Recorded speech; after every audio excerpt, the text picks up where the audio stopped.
tó bá fún yín ní rice tẹ́ gbà tẹ́ jẹ wọ́n máa gbàgbé yín fọ́dún mẹ́rin wọ́n á tún padà wá tó bá tún fẹ́ ṣe election míì wọ́n á tún fún yín ní rice ẹ̀ tún gbà ẹ̀ tún jẹ títí tí ìran bíi mẹ́ta tó fi máa tòṣì.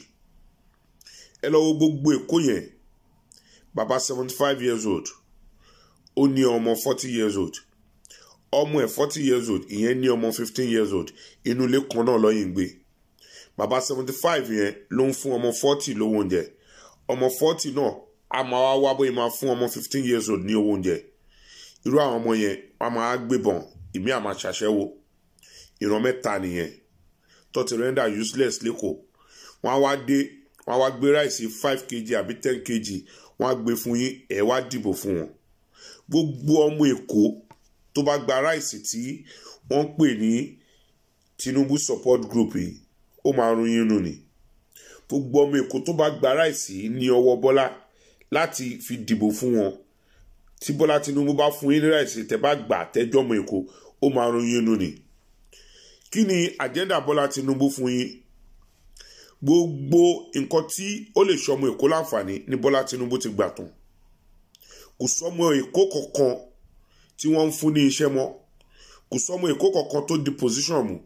Ẹ lọ wo gbogbo local government kẹ́ka iye ọmọ Èkó tó wà ńbẹ̀.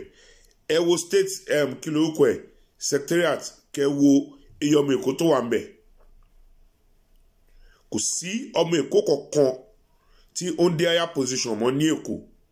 Gbogbo àwọn director wọn ò lè di PAMSEC. Gbogbo àwọn legislator kò sí ìdajì inú ẹ̀ ọmọ Ogun State ọmọ Kwara ni wọn ọmọ Abẹ́òkúta ló pọ̀ jù nù wọn. Kí wá ní agenda Bọ́lá Tinubu ní Èkó ju pé kó fi ara níyìn lọ. Everybody wá ń tọrọ jẹ. Gbogbo àwọn obìnrin ti daṣẹ́wó. Tó bá ń ṣe pati gbogbo pati tẹ̀rí wọn tí wọ́n ń lọ lẹ́kọ̀ọ́ wọ́n lọ ń ṣa oúnjẹ jẹ ni. Gbogbo àwọn tẹ̀rí tó yẹ pé wọ́n máa ra Ankara wọ́n máa dá lèsì yẹn tó máa fi mí ìran top wọ́n á fi mí ìran peplum. Wọ́n ṣà máa wá bọ́ ẹ máa ra aṣọ yẹn kọ́ lè lọ pati yẹn kọ́ lè kó oúnjẹ ni.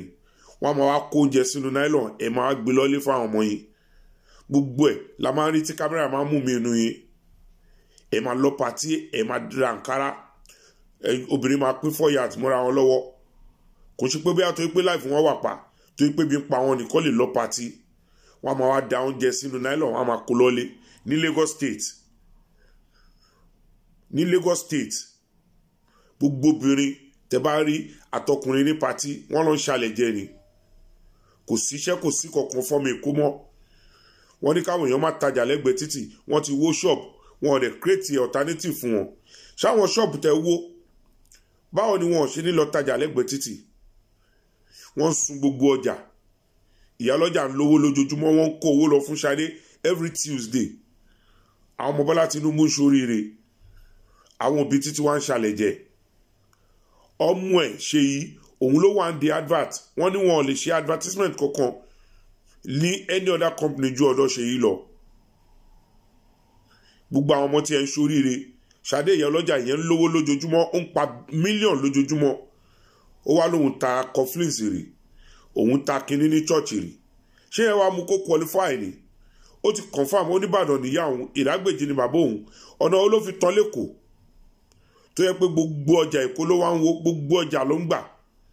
Àwọn Ìyálọ́jà wọ́n wá ń sin wọ́n ń ṣiṣẹ́ láti sin ẹbí Bọ́lá Tinubu. Gbogbo àwọn àǹtí wa wọ́n ń wó ìsọ̀lé wọn lórí àwọn màmá wọn ń wó ìsọ̀ wọn. Ẹ̀jẹ̀ wá ní kó máa tajà lójú títì. Tó bá tajà lójú títì ibo ló ti fẹ́ tajà? Ṣé inú yàrá Bọ́lá ló ti máa lọ tajà ni? Kò sí orí kankan tí Bọ́lá Tinubu ń ṣe fún wa lẹ́kọ̀ọ́ ju ìnira lọ. Kí ni agenda ẹ̀? Ó lọ fún presidency 2023 Ṣégòbe kó máa lọ. Wọ́n wá ń ṣe rice wọ́n ní Tinubu support group towards 2023 ẹni ọmọ Èkó tó bá bá wọn gbà nínú ráìsì máa rún nínú ni. Ráìsì yìí tí ọmọ Èkó kọ̀ọ̀kan bá gbà nínú rẹ̀ sí ráìsì yẹn máa rún ọmọ Èkó yẹn ní inú ni. Ẹ fi Bọ́lá Tinubu lẹ̀ kó máa lọ kó lọ ṣe gbogbo ohun tó bá fẹ́ lọ ṣe ní presidency kó fi wá lọ́rùn lẹ̀ lẹ́kọ̀ọ́. Ẹ má gbà rẹ̀ sí lọ́wọ́ ẹ̀kẹ́dẹ̀ má dìbò kankan. Wọn kì í wọ́yàn nínú ilé pẹ̀lú ọlọ́pàá téèyàn ò bá dìbò. wọn kì í fi ọlọ́pàá múyàn téèyàn ò bá dìbò. Ẹ fi Bọ́lá lẹ̀ kó máa ṣe ìjọba ẹ̀, kó máa dá ṣe ìjọba ẹ̀ lọ. Jídé Sanwó-Olú tí wọ́n náà sunlé màmẹ́ ó ti lọ ra alẹ́fẹ̀gbọ́n ẹ̀ ní Sùúrùlérè ní Off-Bode Thomas àbí Adéníran Ògúnsọ̀yà. Ṣẹ́mẹ́yẹ tán talé ní Sùúrùlérè. Ìgbà wo ni wọ́n sun ilé wọn náà tó ti sáré lọ ra lé mi fẹ́ gbọ́n ẹ̀ ní Sùúrùlérè? Ibo ló ti rí tí ò bá sí pé wà ń di ìjọba Bọ́lá Tinubu? Ìyà dẹ̀ ń já àwọn èèyàn ò rí lé sùn, wọn ò rí ọjà lọ. Jídé Sanwó-Olú ti lọ ra lé fún ẹ̀gbọ́n ẹ̀ ní Sùúrùlérè ńsìn. Ṣé àwọn nìkan lọ sun ilé wọn ni? Ṣé báwọn táùtù tí wọ́n bírìdì lọ sun ilé? Ẹ sọ gbogbo àwọn ọmọ ẹ sọ wọ́n dọmọ ta. Irú àjẹ́ndà wọn ni Bọ́lá Tinubu fẹ́ ní fún yín tí ọmọ onímọ́tò ń fi àtòrí ná àwọn èèyàn láti gba owó ní gáràjì. Wọ́n terrorize yín. Àwọn ọmọ onímọ́tò máa kó àtòrí dání, wọ́n máa gba owó ní ọwọ́ yín. Ṣé ẹni ẹ ló wá fẹ́ di president lẹ́yìn lórí? Àyàfi everybody wọlé tán ni tírú Bọ́lá yẹn bá di president lẹ́yìn lórí. Ṣùgbọ́n iye ń ṣe wàhálà kó fi Èkó lọ́rùn lẹ̀ kó máa lọ. Gbogbo àwọn ẹ̀gbọ́n wa kò síṣẹ́ fún wọn, wọ́n demote wọn ni. Ètò ẹ̀kọ́ fi promote wọn, wọ́n demote gbogbo ọmọ Èkó ni. Ó wá ń kó gbogbo àwọn ará Ògùn state, ó ń kó wọn láti ṣèjọba lé wa lórí. Àwọn ará àdálẹ̀ ni Bọ́lá Tinubu fi ń jẹ ọba lé wa lórí. Ọmọ onímọ́tò à terrorize wa. Wọ́n á tún fi ọlọ́pàá wọn fi ní àwọn ìyá wa lára ní ọjà. Kò ní àjẹ́ndà kankan ju pé kó jí wa ní owó lọ. Kò sí nǹkan gidi tó ní fún wa lẹ́kọ̀ọ́. Ẹ lọ wo gbogbo position tó yẹ kó fi ọmọ Èkó sí. Ẹ lọ wo gbogbo position tó yẹ kó fi ọmọ Èkó sí. Kò sí kankan tó elevate inú wọn. Ẹ wá ló fẹ́ kó lọ di president ẹ̀ kó fi wá lọ́rùn lẹ̀ lẹ́kọ̀ọ́. Wọ́n wá lọ ṣe rice. Bọ́lá Tinubu support group rice ní 2021 innovation tí wọ́n rí nìyẹn, that is support wọn towards 2023. ẹ rí pé bàbá slap ní lójú wa lẹ́kọ̀ọ́. Bàbá ridiculous idea rice 4 kg 5 kg àbí 10 kg wọ́n wá pín fún yín ẹ̀ wá jẹ́. Gbogbo ẹni tó bá jẹ́ òní jèrè ó máa ń rún yín nínú ní tẹ́ bá gba rice yìí ní ọwọ́ Bọ́lá Tinubu. Táwọn èèyàn wá Bọ́lá Tinubu support group wọ́n ṣe ìrẹsì ní 2021 ẹ̀dẹ̀ fẹ́ gbà lọ́wọ́ wọn lẹ́kọ̀ọ́ ní Lagos State. Tó bá ń ṣe ní Ìrágbèjì kò kí ń ṣe Èkó, tó bá ń ṣe ní Ìbàdàn kò kí ń ṣe Èkó. Ẹ wá ní Bọ́lá Tinubu fúnra sí ni òun ló ń lo kí lorúkọ ẹ̀ bọ̀bọ̀ kidnapper yẹn òun ló lò. Ṣé Lawrence ló ń pè ní bọ̀bọ̀ kidnapper tí wọ́n mú lẹ́nu ọjọ́ mẹ́ta àǹgbà kan tí wọ́n wó ilé ẹ̀? Ẹ̀yin ò gbọ́ nǹkan tí Bọ́lá Tinubu sọ ni, ẹ gbọ́ dáadáa. Ó ní ìgbà tó ń bá sọ̀rọ̀ herdsmen, ó ní where are the cows? Where are the cows? Ó ní kò sí màálù ní Lagos State, kò dẹ̀ sí herdsmen níbẹ̀. Ó ní bọ̀bọ̀ kidnapper yẹn ó lóun ló ń de òun ṣe oníṣẹ́ herdsmen ni. Ó mọ̀ ọ̀kan tó ń sọ. Àwọn ará Fúlàní ò dé Èkó, wọn ò dẹ̀ yọ ìjọba títí ẹ̀ lẹ́nu. So bọ̀bọ̀ yẹn ó ti lo bọ̀bọ̀ yẹn tán. Gbà tó lo bọ̀bọ̀ yẹn tán wọ́n dẹ̀ mú bọ̀bọ̀ yẹn, wọ́n tún set bọ̀bọ̀ yẹn up. Òun ni Bọ́lá Tinubu fi ń béèrè lọ́wọ́ yín. Ó ní ṣe herdsmen ni bọ̀bọ̀ yẹn ni bọ̀bọ̀ kidnapper yẹn. Ó ní where are the cows? Kò sí cows kankan lẹ́kọ̀ọ́ lóòótọ́. Wọn ò débi tí Bọ́lá Tinubu wà. Kò sí herdsmen lẹ́kọ̀ọ́.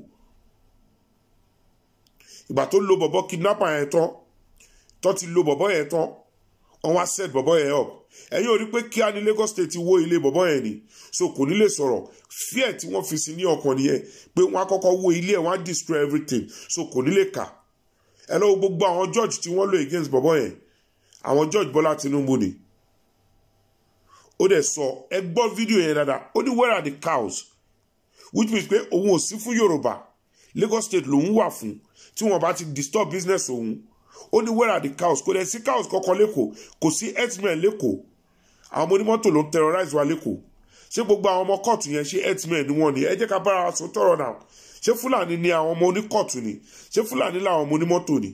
Èyí tá à ń rán lẹ́kọ̀ọ́ lásán ó tó wa láti gbọ́ ju ọ̀rọ̀ Fúlàní lọ lẹ́kọ̀ọ́. Èyí táwọn ọmọ onímọ́tò ń ṣe fún wa, èyí tọ́lọ́pàá ń ṣe fún wa lásán ó tó ti herdsmen, ó tó ti Fúlàní. torí ẹni Bọ́lá Tinubu ṣe ní where are the cows, kò sí cows lẹ́kọ̀ọ́, kò sí herdsmen lẹ́kọ̀ọ́. bọ̀bọ̀ kidnapper yẹn ni pupa tí wọ́n mú yẹn òun làwọn Bọ́lá Tinubu ń lò, wọ́n dẹ̀ ló tán, wọ́n dẹ̀ set ẹ̀ up, torí ẹ̀ ló ṣe ń béèrè lọ́wọ́ yìí ó ní ṣe herdsmen ni bọ̀bọ̀ yẹn ni, bọ̀bọ̀ yẹn ò dẹ̀ ṣe herdsmen, kidnapper ni. wọ́n dẹ̀ ti mú wọn wó ilé ẹ̀ Lagos State. ẹ béèrè lọ́wọ́ Lagos State pé kí ló máa ṣẹlẹ̀ sí ilẹ̀ níbi tí wọ́n wó.